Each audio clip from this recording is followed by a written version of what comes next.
ಮತ್ತೊಂದು breaking news ಇದೆ. ನಾನು ಈ ಬಗ್ಗೆ ಯಾವುದೇ ರಿಯಾಕ್ಷನ್ ಕೊಡೋದಿಲ್ಲ ಅಂತ ಮಂಡ್ಯದಲ್ಲಿ ಸುಮಲತಾ ಅಂಬರೀಶ್ ಹೇಳಿಕೆಯನ್ನ ಕೊಟ್ಟಿದ್ದಾರೆ. ನಮ್ಮ ದೇಶದಲ್ಲಿ ಮಹಿಳೆಗೆ ಪೂಜ್ಯನೀಯ ಸ್ಥಾನ ಇದೆ. ಮಾತಾಡುವಾಗ ಎಚ್ಚರಿಕೆಯಿಂದ ಮಾತನಾಡಬೇಕಾಗತ್ತೆ. ನಾನು ಯಾವತ್ತೂ ಕೂಡ ಯಾರಿಗೂ ಸವಾಲು ಹಾಕಿಲ್ಲ, ಯಾರನ್ನೂ ವಿರೋಧಿಸಿಲ್ಲ. ಯಾವುದೇ ಹೇಳಿಕೆಯಿಂದ ನನ್ನ ಆತ್ಮಸ್ಥೈರ್ಯ ಕುಗ್ಗಿಸೋದಕ್ಕೆ ಆಗೋದಿಲ್ಲ ಅಂತ ಮಂಡ್ಯದಲ್ಲಿ ರೇವಣ್ಣಗೆ ಸುಮಲತಾ ತಿರುಗೇಟನ್ನ ಕೊಟ್ಟಿದ್ದಾರೆ. ಅಂಬರೀಶ್ ಅವರ ಮನಸ್ಥಿತಿ ಕೂಡ ಕೆಟ್ಟದಾಗಿರ್ಲಿಲ್ಲ. ಯಾರು ಏನೇ ಮಾತಾಡಿದ್ರು ಡೋಂಟ್ ಕೇರ್ ಅಂತ ಇದ್ರು. ನಾನು ಕೂಡ ಅಂಬರೀಶ್ ಮಾರ್ಗದರ್ಶನದಲ್ಲೇ ಹೋಗ್ತೀನಿ ಅಂತ ಮತ್ತೊಮ್ಮೆ ಪುನರುಚ್ಚರಿಸಿದ್ದಾರೆ.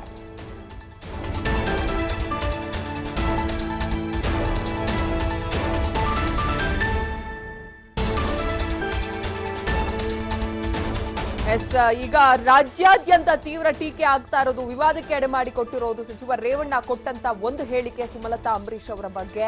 ಅದಕ್ಕೆ ರಿಯಾಕ್ಷನ್ ಕೊಟ್ಟಿದ್ದಾರೆ ಸುಮಲತಾ ಅಂಬರೀಶ್. ಯಾವುದೇ ಹೇಳಿಕೆಯಿಂದ ನನ್ನ ಆತ್ಮಸ್ಥೈರ್ಯ ಕುಗ್ಗಿಸೋದಕ್ಕೆ ಆಗೋದಿಲ್ಲ.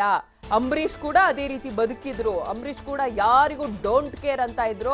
ಹಾಗೆ ನಾನು ಕೂಡ ಅವರ ಮಾರ್ಗದರ್ಶನದಲ್ಲೇ ಬದುಕ್ತೀನಿ. ಅದು ಅಲ್ಲದೆ ಮಹಿಳೆ ಅಂದ ತಕ್ಷಣ ನಮ್ಮ ಇಡೀ ದೇಶದಲ್ಲಿ ಭರತ ಭೂಮಿಯಲ್ಲಿ ಒಂದು ಪೂಜ್ಯನೀಯ ಸ್ಥಾನ ಇದೆ. ಅಂತ ಒಂದು ಮಹಿಳೆಗೆ ಅವಮಾನ ಮಾಡುವಂತ ರೀತಿಯಲ್ಲಿ ಇವರು ಹೇಳಿಕೆಯನ್ನ ಕೊಟ್ಟಿರೋದು ಸರಿಯಲ್ಲ ಅನ್ನುವಂತ ರೀತಿಯಲ್ಲಿ ರಿಯಾಕ್ಟ್ ಮಾಡಿದ್ದಾರೆ ಸುಮಲತಾ ಅಂಬರೀಶ್.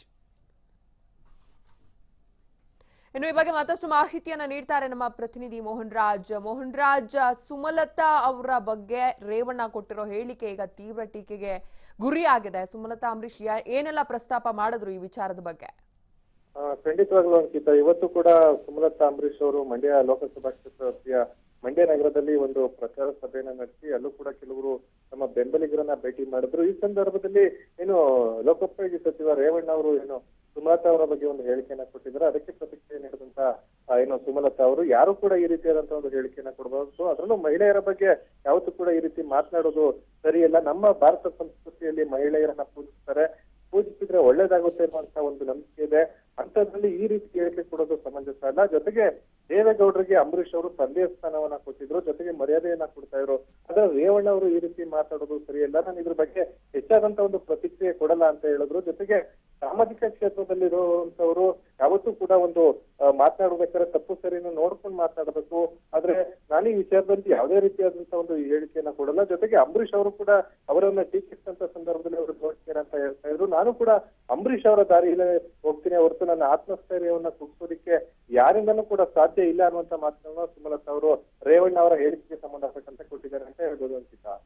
ಎಲ್ಲೋ ಒಂದ್ ಕಡೆ ಜೆಡಿಎಸ್ ನಾಯಕರು ಪದೇ ಪದೇ ಇಂತ ಹೇಳಿಕೆ ಕೊಟ್ಟು ಸುಮಲತಾ ಅಂಬರೀಶ್ ಅವ್ರನ್ನ ಅವರೇ ಮಂಡ್ಯ ಜನತೆಗೆ ಇನ್ನೂ ಹತ್ರ ಮಾಡ್ತಿದಾರಾ ಹೆಂಗೆ?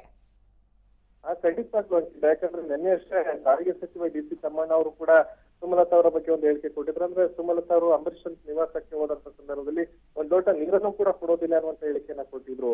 ಅದಕ್ಕೆ ಸಂಬಂಧಪಟ್ಟಂತ ಸುಮಲತಾ ಅವರು ಕೂಡ ಏನು ಅಂಬರೀಶ್ ಅವರ ಒಂದು ಅತಿಥಿ ಸತ್ಕಾರದ ಬಗ್ಗೆ ಡಿ.ಸಿ ತಮ್ಮಣ್ಣ ಅವರ ಸೂಚನೆಯಿಂದ ಕೇಳೋ ಅವಶ್ಯಕತೆ ಇಲ್ಲ ಅನ್ನುವಂತ ನಿಟ್ಟಿನಲ್ಲಿ ಒಂದು ಭಾವುಕರಾಗಿದ್ರು. ಜೊತೆಗೆ ಸಂಬಂಧಪಟ್ಟಂತೆ ಅಂಬರೀಶ್ ಅವರ ನಿವಾಸಕ್ಕೆ ತಮ್ಮಣ್ಣ ಅವರು ಬಂದಂತ ಫೋಟೋಗಳನ್ನು ಕೂಡ ರಿಲೀಸ್ ಮಾಡಲಾಗಿತ್ತು. ಇದಕ್ಕೆ ಇವತ್ತು ರೇವಣ್ಣ ಅವರು ಕೂಡ ಎಲ್ಲೋ ಒಂದ್ ಕಡೆ ತಮ್ಮಣ್ಣ ಅವರ ಒಂದು ಹೇಳಿಕೆಗೂ ಮೀರಿದಂತ ಒಂದು ಹೇಳಿಕೆಯನ್ನ ಕೊಟ್ಟಿದ್ದಾರೆ. ಅಂದ್ರೆ ಅಂಬರೀಶ್ ಅವರು ಸತ್ತಿನ ಕೇವಲ 6 ತಿಂಗಳಾಗಿಲ್ಲ, ಆಲೇ ಸುಮಲತಾ ಅವರು ರಾಜಕಾರಣಕ್ಕೆ ಬಂದಿದ್ದಾರೆ ಅನ್ನುವಂತ ಹೇಳಿಕೆಯನ್ನ ಕೊಟ್ಟಿತ್ತು.